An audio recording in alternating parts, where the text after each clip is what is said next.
পৌঁছে গেছে বলে আমরা দেখতে পেয়েছি কিছুক্ষণ আগে, এবং তার সেই নিথর দেহ, বাংলাদেশের জাতীয় পতাকায় মোড়ানো সেই নিথর দেহ নামানোর প্রক্রিয়া চলছে বলে আমরা নিশ্চিত হয়েছি। আমাদের সহকর্মীরা বিভিন্ন পয়েন্টে অবস্থান করছেন এবং তারা জানানোর চেষ্টা করছেন সর্বশেষ পরিস্থিতি। টেলিভিশনের পর্দায় দেখতে পাচ্ছেন যে ইতিমধ্যে বেগম জিয়ার নিথর দেহ নামানো হয়েছে এবং ধীর গতিতে আস্তে আস্তে করে নিয়ে যাওয়া হচ্ছে সমাহিত যেখানে হবেন সেই জায়গায়, অর্থাৎ সাবেক প্রেসিডেন্ট জিয়াউর রহমানের সমাধির পাশেই তিনি আর কিছুক্ষণের মধ্যে শায়িত হতে যাচ্ছেন চিরতরে।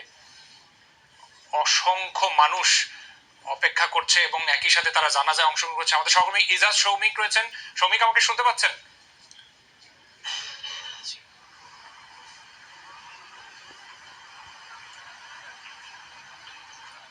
ইজাজ সৌমিক আমার কথা শুনতে পেলে, সৌমিক একটু জানতে চাই আপনি কোন পয়েন্টে অবস্থান করছেন, বিশেষ করে এখন যে ফটোকে আমরা লক্ষ্য করছি মরদেহ মাত্র বিশেষ বাহনে উঠানো হলো, সেখান থেকে রাষ্ট্রীয় মর্যাদায় ফুল দিয়ে সাজিয়ে নেওয়া হয়েছে এবং অনেকক্ষণ ধরেই সেনাবাহিনী কর্মকর্তারা সহ তিন বাহিনীর প্রধান সেখানে উপস্থিত ছিলেন এবং অপেক্ষা করছিলেন।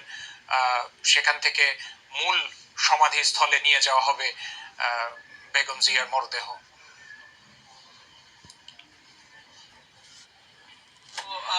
বেগম জিয়ার মরদেহ লাশবাহী যে অ্যাম্বুলেন্সটি রয়েছে সেখান থেকে নামানো হলো এবং তার বড় ছেলে তারেক রহমান, তার স্ত্রী, মেয়ে এবং তার অন্য পুত্রবধূ থেকে শুরু করে পরিবারের সদস্যরা সম্মিলিতভাবে মরদেহটি জিয়া উদ্যানের ভিতরে নিয়ে যাচ্ছেন, যেখানে শহীদ রাষ্ট্রপতি জিয়াউর রহমানের কবরের ঠিক পূর্ব পাশে তাকে দাফন করা হবে এবং এই দাফনের মধ্য দিয়ে বাংলাদেশের রাজনৈতিক ইতিহাসের একটা গুরুত্বপূর্ণ পর্ব বা গুরুত্বপূর্ণ অধ্যায় শেষ হবে। আপনি জানেন যে বাংলাদেশের গণতন্ত্রের অভিযাত্রায় বেগম জিয়াউর রহমান তার 43টি বছর অতিক্রম করেছেন এবং 43 বছরের মধ্যে অনেক লম্বা সময় ধরে তিনি লড়াই সংগ্রামের রত ছিলেন। বিশেষ করে 1981 সালে শহীদ রাষ্ট্রপতি জিয়াউর রহমানের মৃত্যুর পর বা তার নিহতের পরেই পরের বছর তিনি বিএনপির রাজনীতিতে নাম লেখান এবং 83 সাল থেকে তিনি দলীয় প্রধানের পদ অলংকৃত করছেন